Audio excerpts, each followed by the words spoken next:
again, just for backup.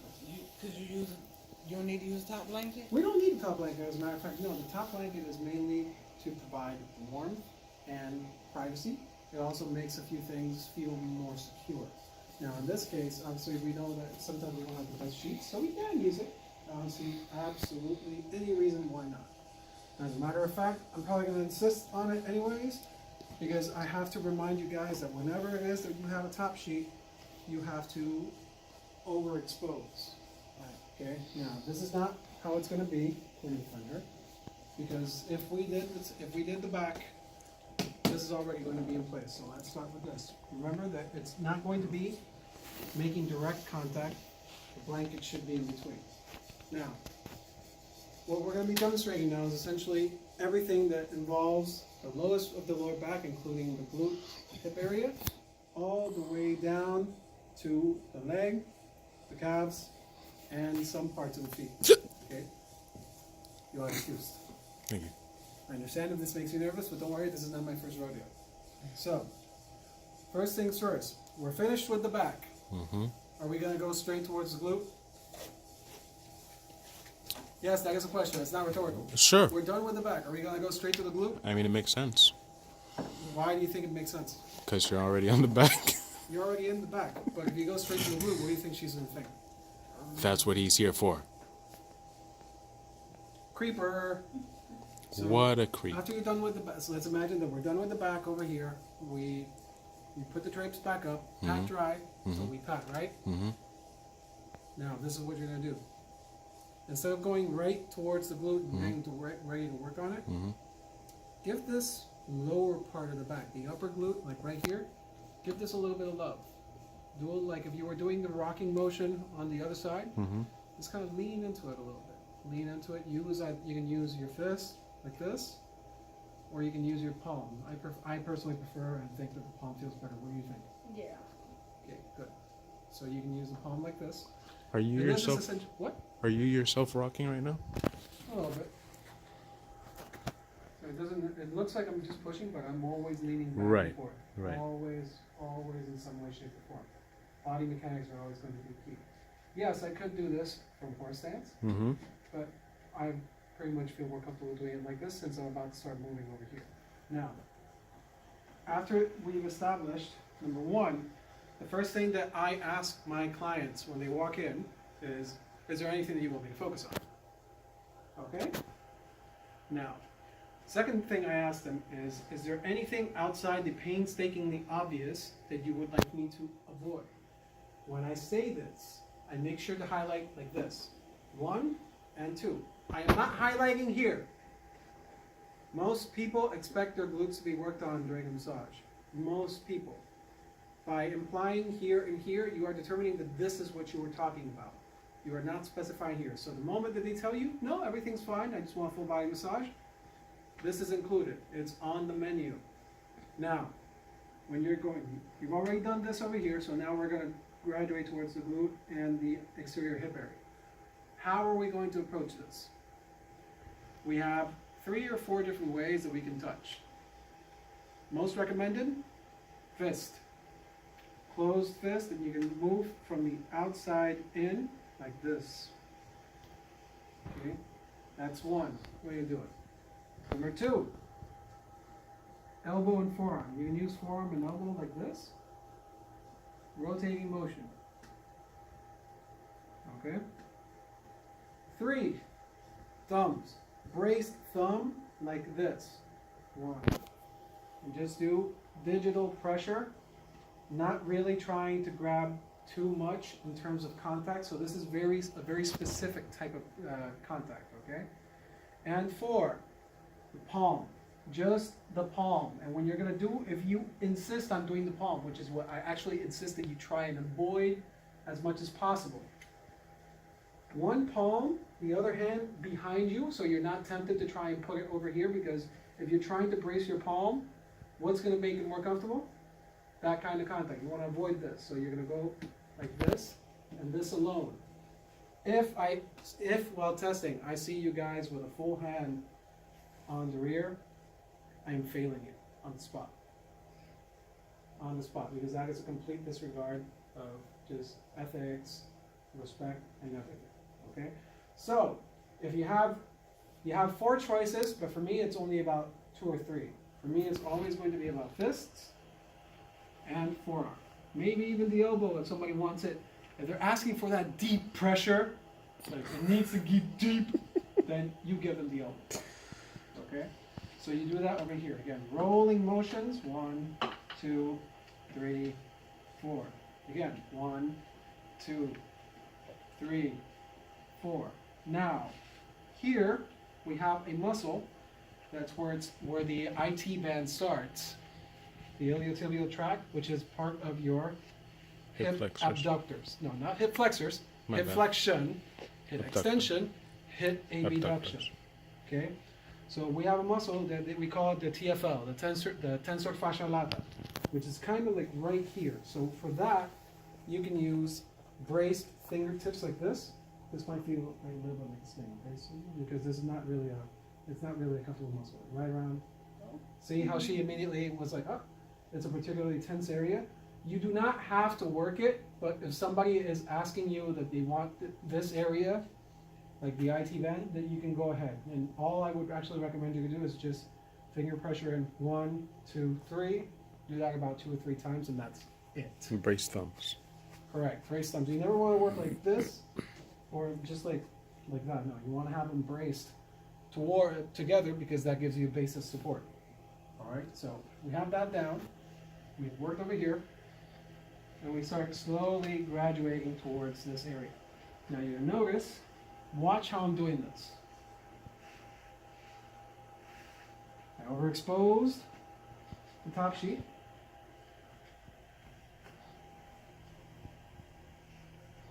We're going to do what we call a diaper drip. Okay? But notice that even though I've already put 2 sheets on top, I still haven't let go of her leg in any way, shape, or form. So even when you're doing draping, it's possible to actually maintain full contact with the body. Okay? You don't have to enforce it, that's fine. But if you know somebody that particularly likes feeling that you're very connected into the massage, that you can try and always keep the connection. So, how do we do the diaper drape? It's very simple. What you want to do is, you're going to expose this sheet right here. So I'm going to start from center.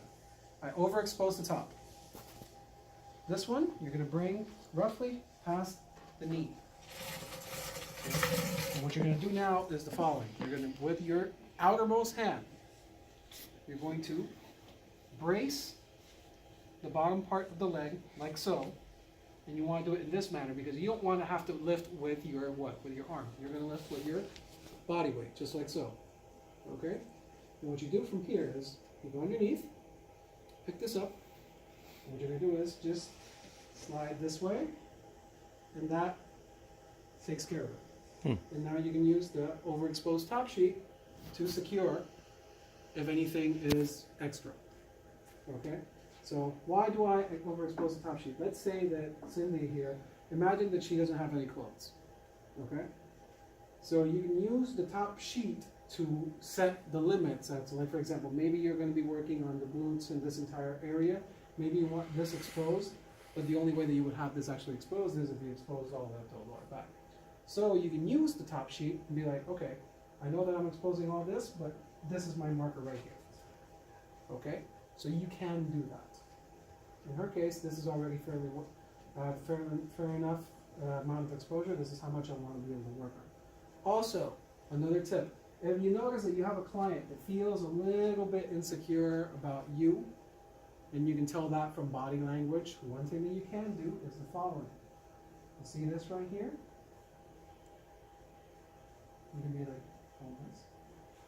And what you're doing here right now is that you are giving them control. Okay? So if she didn't feel secure with me because she felt like I might have been a creeper or anything of the sorts, this reaffirms her that no, she is in control of how much exposure it is that she can get. Okay? Now, from here, what is the very first movement that we're always going to do? ¿Cuál es el primer movimiento que siempre vamos a hacer? Effleurage. It's what? Spread the ointment, Spread oil, the love, lotion. spread the lubricant love. Okay? Now, I can keep getting as much oil as I want if I'm not making contact, but the moment that this is like this, Bam. I have to do it this way. Okay? So, first things first is going to be effleurage all the way to the top. Archer stance, because this is a what? This is a lengthwise movement.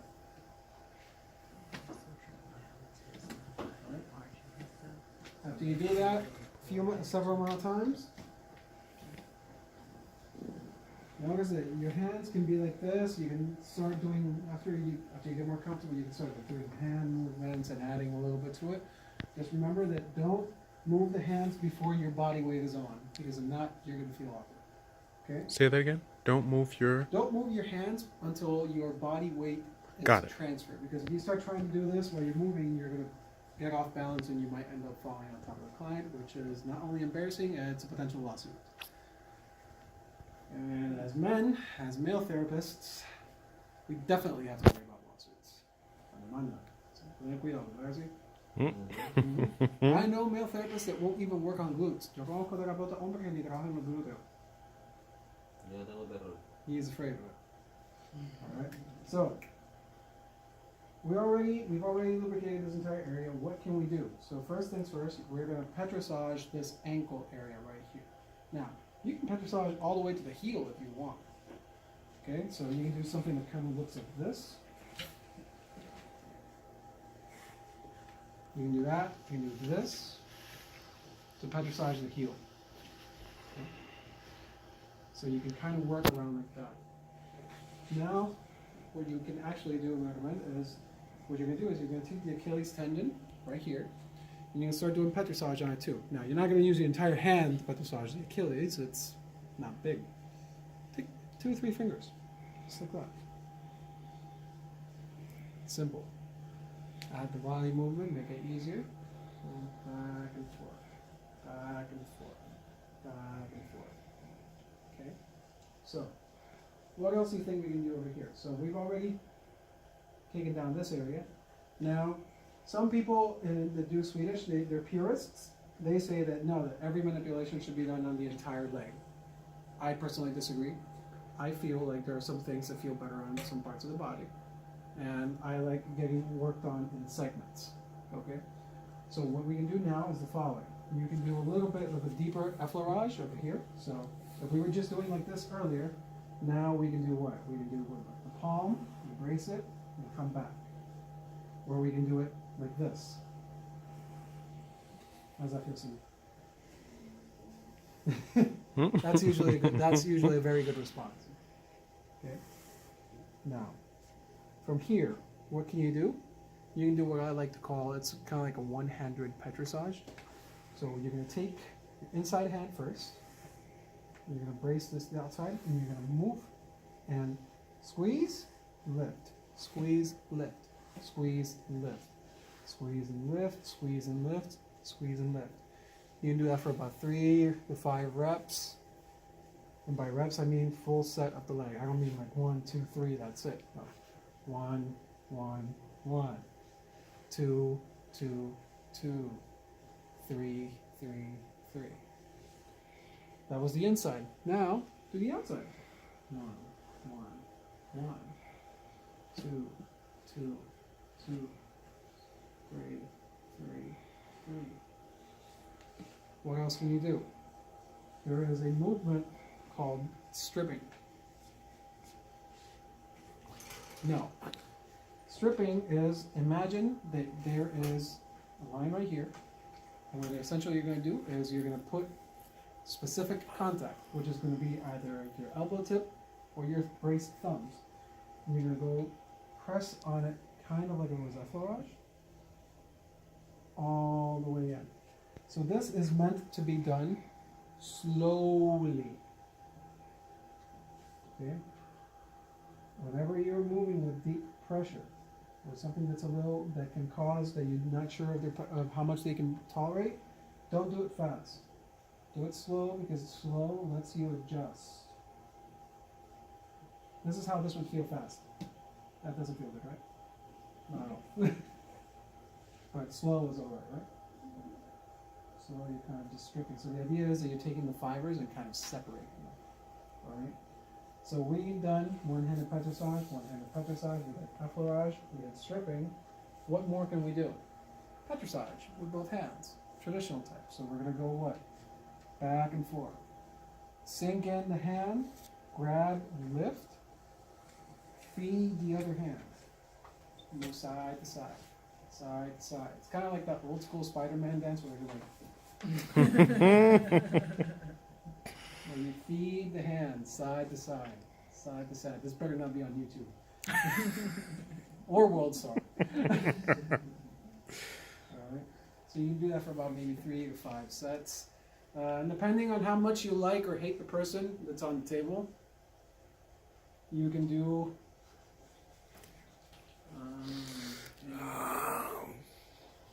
I'm wincing. I'm wincing. You're wincing? You can do that Indian rope burn, ringing. Torture. Exactly, however it is you feel. Okay? Now, you're pretty much done. You've done pretty much every single type of manipulation you can do here. Okay. If you want to add something more, you can definitely do fully.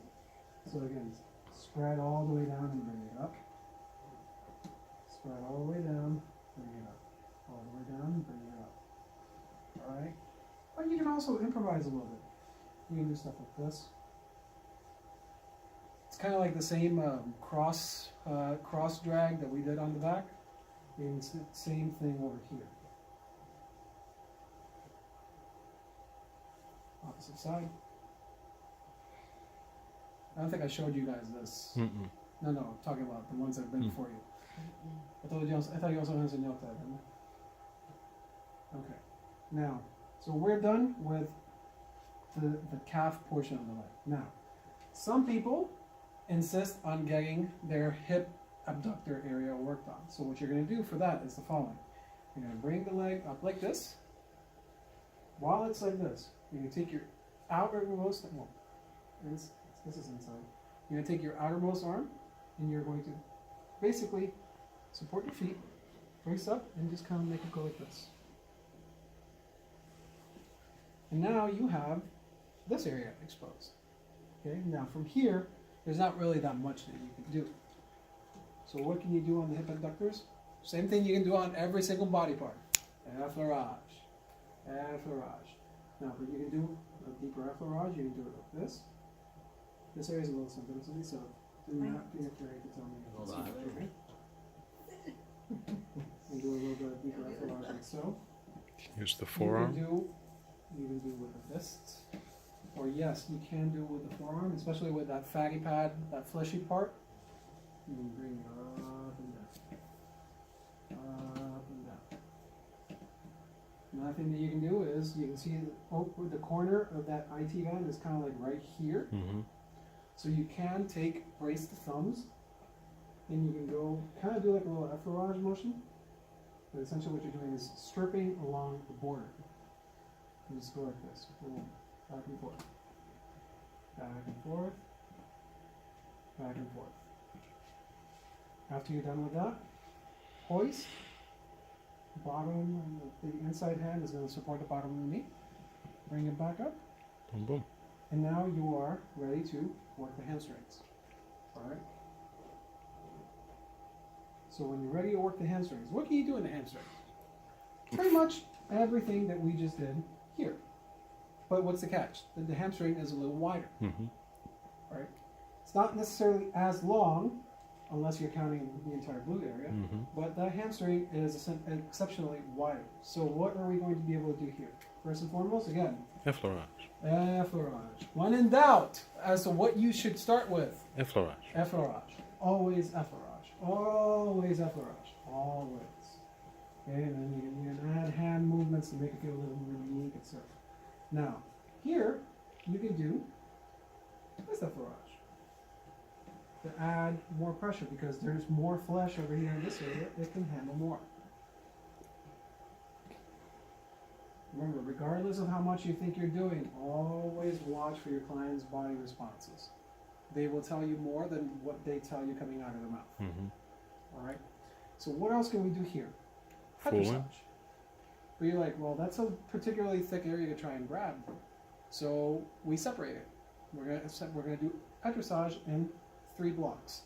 Block A, block B, block C. So center, innermost, outermost. Okay. always do outermost last and the center, like the middle part first. Why? You start safe. This is where they might feel a little bit of compromise, but you end in an area where they feel like, well, that's not where he's leaving it at. He's leaving. Okay, so it's basically yes. So you pedressage along this center line, coming up, coming down, coming up, coming down, coming up, coming down. Switch the contact.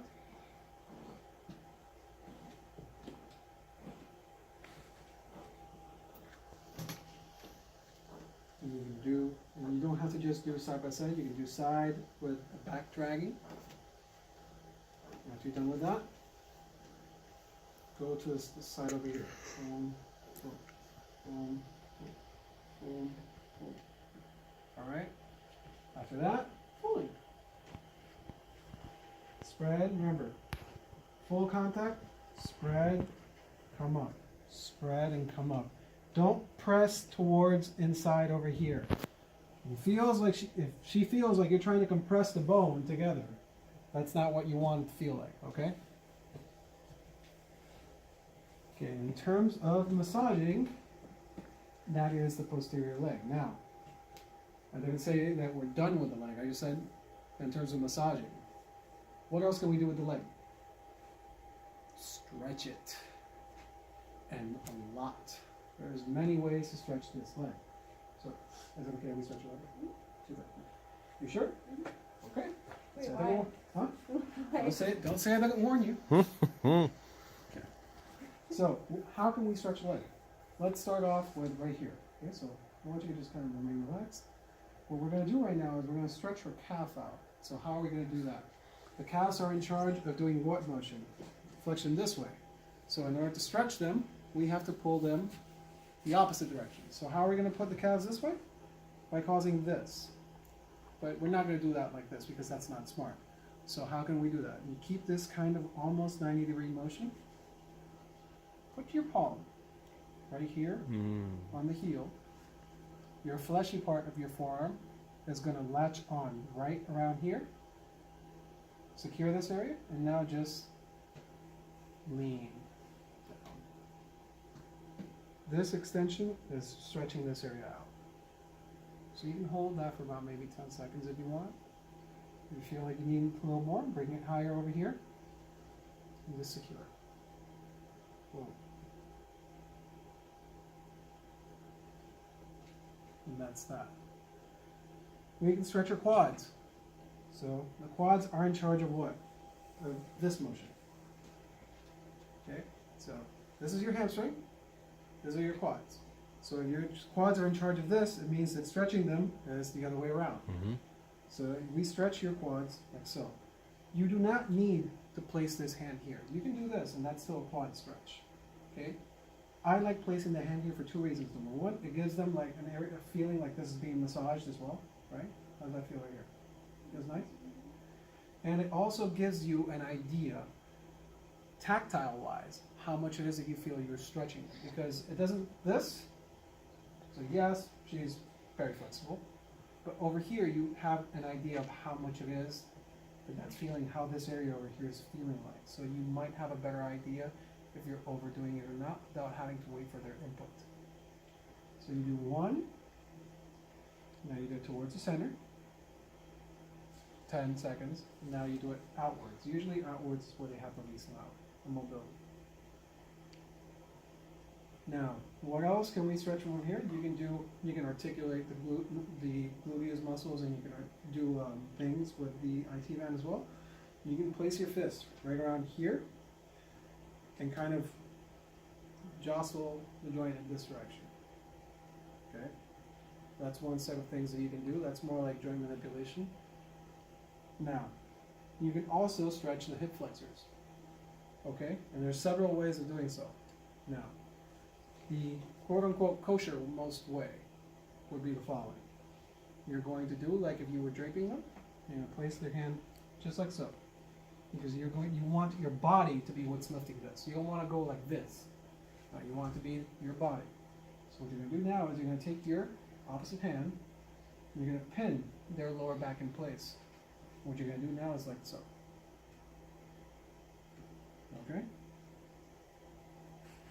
Looks like it feels amazing.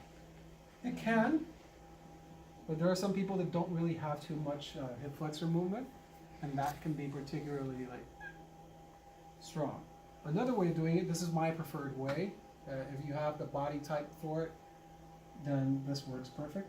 Instead of having to sacrifice your body composition, you can use this. You can pin with the knee over here. Okay, if you want to do it, I prefer doing it with my foot contact on the table because it stops me from slipping. Because this is over here, and if I slip, it's a compromising position. So this gives me security. Okay, go like this, keeps it straight, and now I have twice the leverage. So I can actually do this stretch very exaggerated if I wanted to. If you want to exaggerate this stretch and make it a little bit more intense on their end, add the rectus femoris. At one of our quads, it doubles as a hip flexor. So if I go like this, let me know when it starts becoming stronger. It already has, right? Hold on. There. See how her body is pounding? Because one of your quads does this action as well. So by pulling it this way, it's stretching it out. Now, if you kindly go from over this way, because this is a little bit harder to prepare the drapes for. This is another exaggerated version. So what we're going to do now is we're going to do the exact same type of stretch, which is the hip flexor stretch. But we're going to add, Kurt, now please from over here, Oh, from the outside? trying to prevent her privacy. So what we're going to do is, it's not just the hip flexor stretch anymore. We're also integrating her QL and other muscles that are in this area by adding side bending. Okay? So you see this backward torsion she has. This is being stretched out. Her hip flexor is being stretched out. We can exaggerate the hip flexor stretch like this and such as well. Okay? So we can do, in fact, a lot of stretching in this position. Okay? And then from there, simply reach in, take out the drape, in position, pat dry, and that's how you do the legs from posterior. Obviously, you do all these things afterwards on the other side. All right?